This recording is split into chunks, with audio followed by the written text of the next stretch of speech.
It's time to talk about June's Journey, a hidden object mystery game with a captivating detective story. When you're playing, you solve a mind-teasing mystery of the roaring 1920s while you dive into June's captivating quest to uncover a scandalous family secret and solve her sister's murder. It's mystery, it's danger, and it's romance, and you never know where the next chapter's gonna take you. If that wasn't fun enough, you get to customize your very own luxurious island estate. Seriously, I cannot stop playing. I am already on the 3rd chapter, and I just started recently. Join me back in time in the glamorous 1920s. June needs your help, detective. Download June's Journey for free today on iOS and Android. Get more from your store with Safeway's Fresh Pass program and enjoy more services like unlimited free delivery and all your grocery needs. More exclusive perks like 5% off every day on your favorite organic or open nature items across the stores and more rewards that never expire. Get Safeway's Fresh Pass to enjoy exclusive perks, unlimited free delivery, and more. You can start your 30-day free trial today. Visit Safeway.com/FreshPass for program details. Service available in select areas. Safeway.com/FreshPass.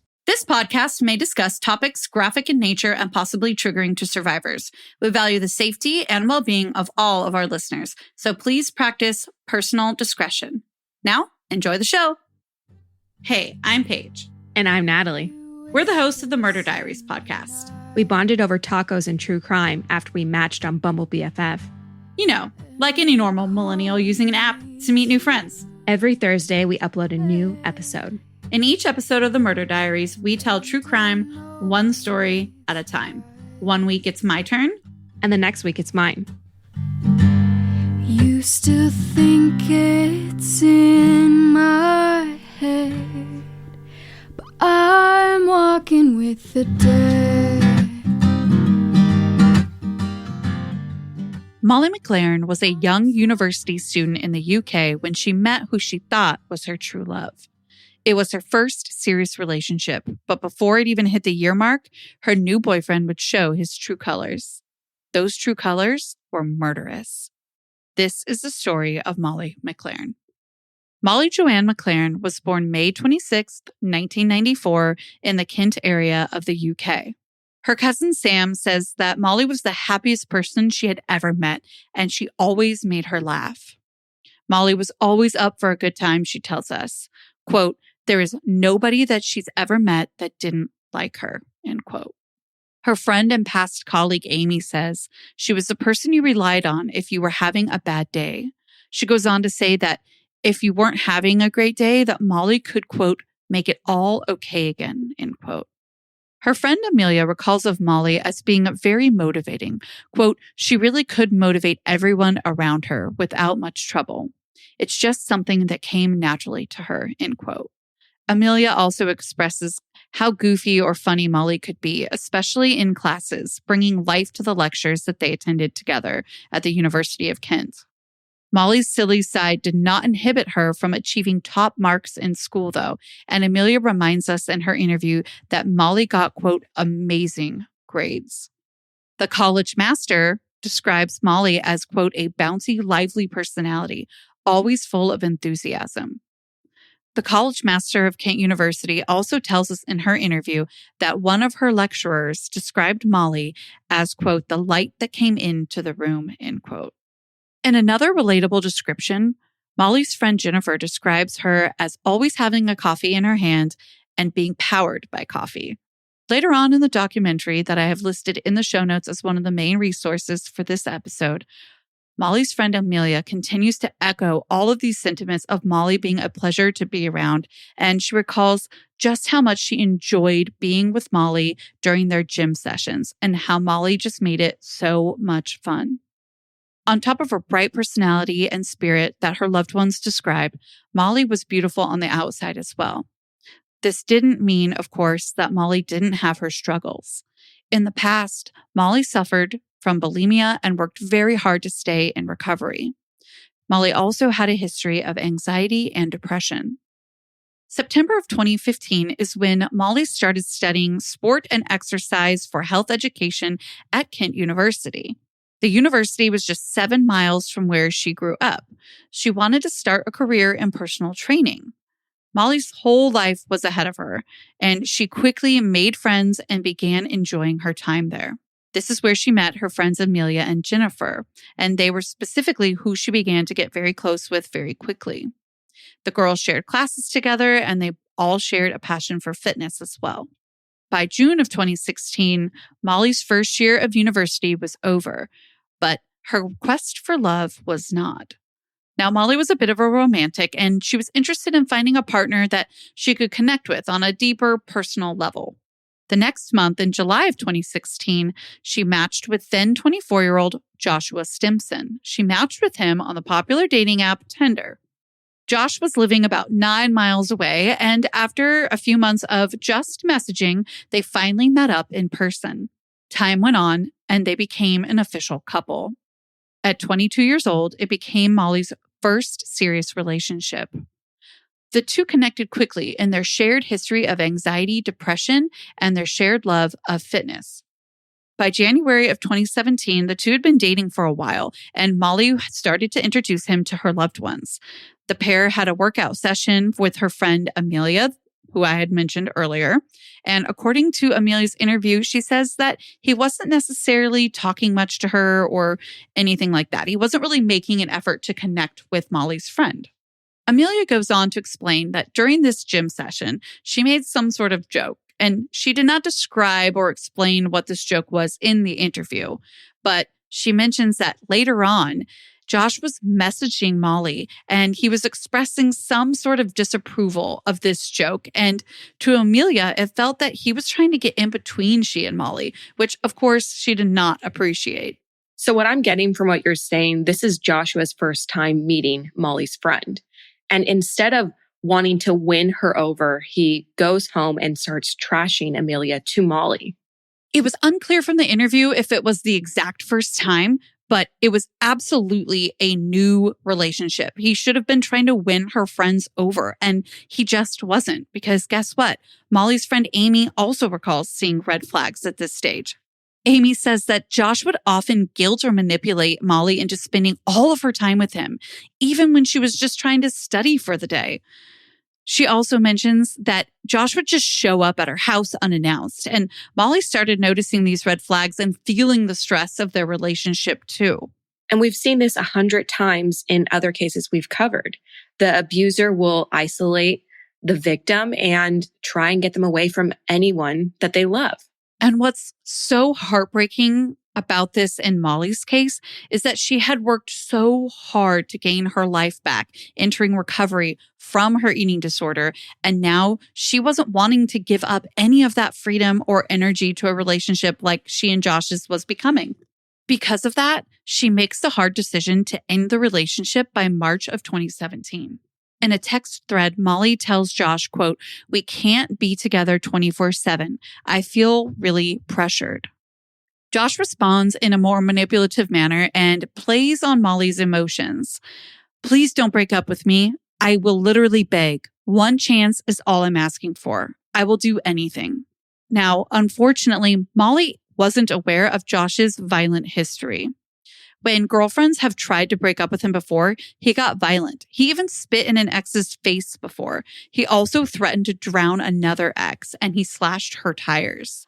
Now, after that text thread that I was just reading to you, the two did split, but it was only for a few weeks. Her friends did warn her not to get back together with him, but Amelia tells us in her interview that she felt that Molly was guilted into getting back together. Unfortunately, the split for those few weeks did not make anything better. Josh always wanted to know where Molly was going to be and when and who she would be with. In May of 2017, Josh and Molly went on a trip together to the Spanish island of Tenerife, also pronounced as Tenerife. Molly had been doubting their relationship again, and she thought that maybe some time alone, maybe this trip would make her feel different, meaning better, about the situation that she and Josh were in. It didn't change a thing, though. Molly texts an undisclosed friend while on the trip, quote, "Thought this stuff with Josh was going to pass, but it's not," end quote. In another text to Amelia, Molly says, quote, "It's the worst thing ever. Help me." She continues in another text to that same undisclosed friend, quote, Can't really talk about it until I'm home, but just dreading it, end quote. Molly told her friends that on this trip, Josh just wouldn't listen to anything she was saying. We don't know much more, but it appears that the two were definitely arguing on the trip and they were not getting along. The trip was going so terribly that Molly was set on breaking up with Josh when they got back from Tenerife. Molly didn't break up with Josh when they got back from Tenerife, though, at least not right away. The next month, June 17th, 2017, Molly was out and about in an area of Kent called Maidstone. She was celebrating her birthday a bit belatedly. Josh was there as, like I mentioned, the two were still together despite arguing since their return home.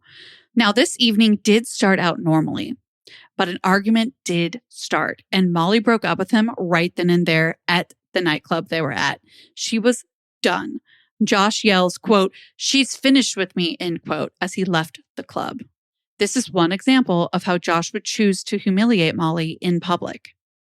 Is your daily grind getting you down? A ThermoSpa's hot tub may be the solution. Just a few minutes under those powerful soothing jets, and all your stress seems to melt away, like you're lying on a cloud of bubbles. You'll not only feel better, but sleep better too.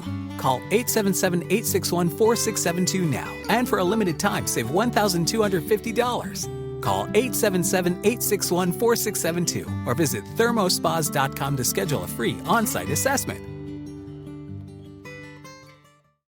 Is your daily grind getting you down? A ThermoSpa's hot tub may be the solution. Just a few minutes under those powerful soothing jets, and all your stress seems to melt away, like you're lying on a cloud of bubbles. You'll not only feel better, but sleep better too. Call 877-861-4672 now, and for a limited time, save $1,250. Call 877-861-4672 or visit thermospas.com to schedule a free on-site assessment. After that night, they of course continued their arguments, and Molly ended up blocking him on all of her social media accounts. She didn't want to have anything to do with him or to communicate with him at all. He wanted to have the last word, though, and in effort to do so, he launched a Facebook attack. He started posting malicious, deceitful content about Molly, like messages that she had sent him privately, accusations of substance abuse, things of that nature. Her friends kept their love and respect for Molly in their interviews by not going into too much detail on the specifics of these posts, but they were horrible.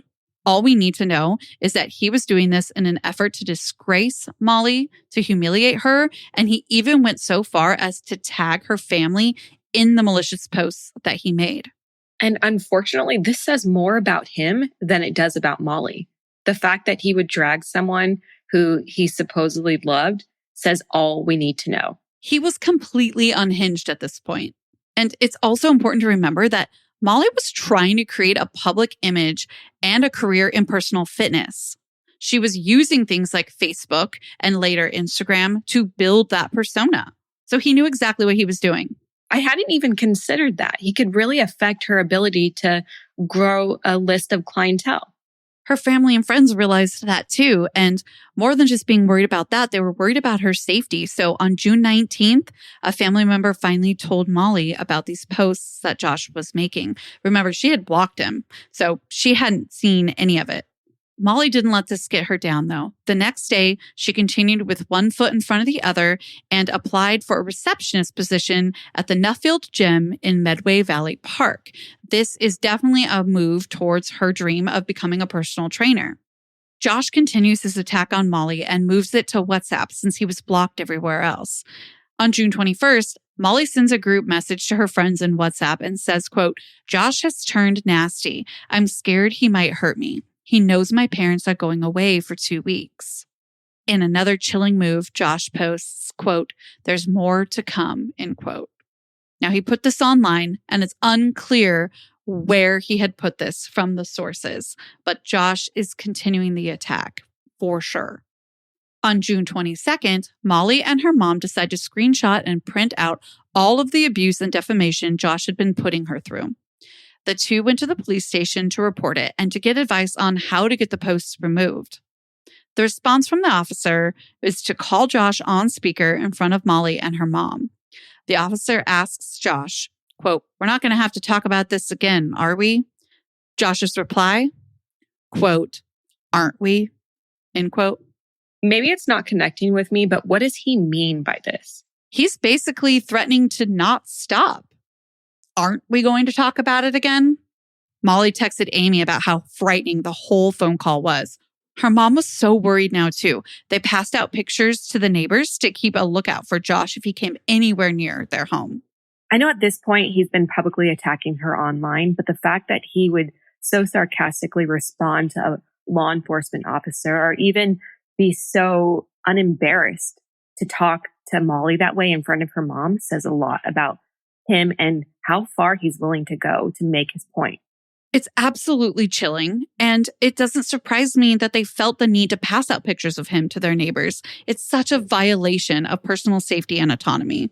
Luckily, that didn't stop Molly, though. On June 27th, 2017, Molly posts her first picture on her Instagram profile for her personal fitness reputation and persona that she wanted to build.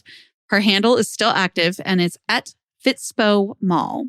On that same day, Josh left work early and he stopped by an Asda store in Chatham, which, for those of you not from the UK, Asda is a supermarket store. It's here that Josh purchases a paring knife. He bought a pickaxe later that same day. Police gave Molly a call on this day as well, and they tell her that Josh had agreed to take down all of his defaming posts about her. All of Molly's friends had unfriended and blocked Josh at this point as well, but he got inventive in the anticipation of this blocking, and he convinced another girl to friend Molly on all her socials so that he could get access to where she was and what she was up to. On June 28th, Molly headed out to a bar called Ship and Trade in Chatham Docks to celebrate a friend's promotion and her enrollment in her personal training certificate course. This course was another and possible final step in the UK to becoming a personal trainer after your college degree and fitness certificate. Molly posted a selfie of herself getting ready and captioned it, "Ship and Trade this eve." She had no idea that Josh would know because, again, she had blocked him. Well, out of nowhere, Josh showed up at Ship and Trade. He was with another girl, and Molly told her friends that she knew she didn't love him anymore because she wasn't feeling jealous at all. When Molly approached the bar to ask where and how she could pay for parking, Josh looked at her and he gave her a creepy, intimidating smile. With that strange encounter at the bar, Molly and her friends were wondering, had he tracked her there? Or was it truly a coincidence that he showed up at Ship and Trade the same night? While they were still at the bar, when Molly was in the bathroom, she posted a picture and captioned it, "That feeling when your ex shows up at the same bar as you." Her friend Jennifer saw this and actually messaged her saying, "Stay safe." Also while at Ship and Trade, Josh walked past the girls' table as he left, and he didn't have to go that way to exit. There was another exit in that bar, and that was another move that made them really think that he had tracked Molly there. The girls finished eating dinner and Molly went home. The girls were feeling a little nervous, so they walked her to her car to make sure she was okay. The next day, on June 29th, Molly got up and headed to the gym. While at the gym, she planned to record a video for her Facebook, which she was kind of operating as a fitness blog at the time. She spoke with Amy along the way, and it seemed that despite the weird run-in with Josh the night before, that Molly was feeling fine and she was ready to take on the day. Molly arrived at the gym around 10 a.m. It was late on a weekday morning, so the gym was pretty quiet because many of the patrons were going about their day at this time. And because of that, no one would take notice as Josh climbed the stairs towards the separate workout room that Molly was using. The CCTV footage shows Josh climbing the stairs, but then quickly turning around and heading back down the stairs. He makes it down about 10 steps and then seems to change his mind, and he heads back up the stairs towards the room Molly was in. This time, he enters the room and sets up his mat right by her. Of course, this startled Molly, and it put her at unease. She texted Amy a photo of Josh while she was there, and she says, quote, "WTF, he's just turned up and come right next to me." Molly works up the courage and engages with him. She asks him why he wasn't at work, and he replied to her that it was none of her business. Molly is clearly worried by this time that he was definitely following her between what happened at Ship and Trade and now him showing up at the gym. Together, Amy and Molly try to figure out just how Josh could have known she was at the gym. This time she hadn't posted anything about going or being at the gym. Josh left the gym suddenly, and Molly was left to figure out what her next move was. Was it safe for her to leave? Was it safer if she stayed exactly where she was? The power that he took from her in this situation is unbelievable and so real. Amy suggested to Molly that she leave. Molly calls her mom, tells her what happened, and her mom says that she should leave as well and just go home. Before leaving, Molly texted Amy again, quote, "I'm always effing looking over my shoulder," end quote. Amy says, "Get out and just leave." Around 11 a.m., Molly let her know that she was indeed leaving and walking to her car. What she doesn't know is that Josh had never left. Molly walked up to her car and got in. Josh was watching the whole time. The CCTV footage from the parking lot shows that Josh quickly made his way over to her car. And at 11:08 a.m., he opens Molly's car door and viciously attacked her. He stabbed her 75 times with the paring knife he purchased at Asda just a few days before. According to Kent Live, witnesses dialed 999 as Josh opened up Molly's door and launched into his frenzied attack. A passerby named Ben tried to stop Josh, but he continued. Josh was arrested not long after police arrived. They found him pacing by her car, covered in her blood. Molly had been murdered. Police retrieved the knife and pickaxe from Josh's car. He was formally charged with murder the next day, June 30th. Amy says of when she found out the news that, quote, "It just wasn't real. It will never be real."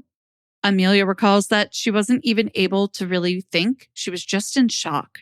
And for Jennifer, it was the worst news ever. She wasn't able to sleep and she cried the entire night. This is such a testament to what kind of friend Molly was to these girls. On January 23rd, 2018, the trial began at the Maidstone Crown Court. He, quote, "made a plea for manslaughter on the grounds of diminished responsibility," end quote, which was denying the murder charges. His dark history of violence and stalking in his past relationships came out in court. On February 6th, 2018, the jury took only less than 4 hours to come back with a unanimous decision, guilty of the murder of Molly McLaren. Josh was sentenced to life in prison without parole. On July 28th, 2018, Kent University held the graduation that Molly would have been a part of. Her parents attended and they accepted her undergraduate diploma in sport and exercise for health in her honor. The entire room gave a standing ovation as her parents accepted the diploma.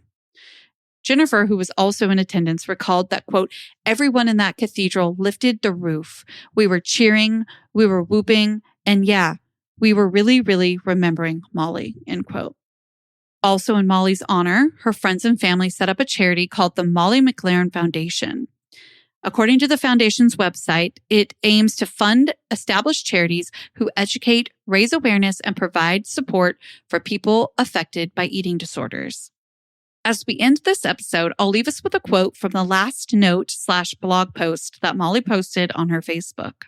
Quote, "Smile at people, be kind, start conversations, listen, be open-minded, be considerate, say please, say thank you.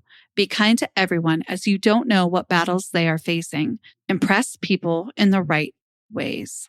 Try to find something good in every day. Challenge negative thoughts with positive ones." End quote. Until our next episode, you know where to find us at the Murder Diaries Pod on TikTok and Instagram, at the murderdiariespodcast.com, and the murderdiariespod@gmail.com. And if you haven't already, go ahead and rate, review, and subscribe to us on Spotify, Apple Podcasts, or wherever you listen. It helps us keep the good content flowing. Your 5 stars mean everything. And until then, Stay safe. bye. Is your daily grind getting you down? A ThermoSpa's hot tub may be the solution. Just a few minutes under those powerful soothing jets, and all your stress seems to melt away, like you're lying on a cloud of bubbles. You'll not only feel better, but sleep better too. Call 877-861-4672 now. And for a limited time, save $1,250. Call 877-861-4672 or visit thermospas.com to schedule a free on-site assessment. seeking the truth never gets old. Introducing June's Journey, the free-to-play mobile game that will immerse you in a thrilling murder mystery. Join June Parker as she uncovers hidden objects and clues to solve her sister's death in a beautifully illustrated world set in the Roaring '20s. With new chapters added every week, the excitement never ends. Download June's Journey now on your Android or iOS device, or play on PC through Facebook Games.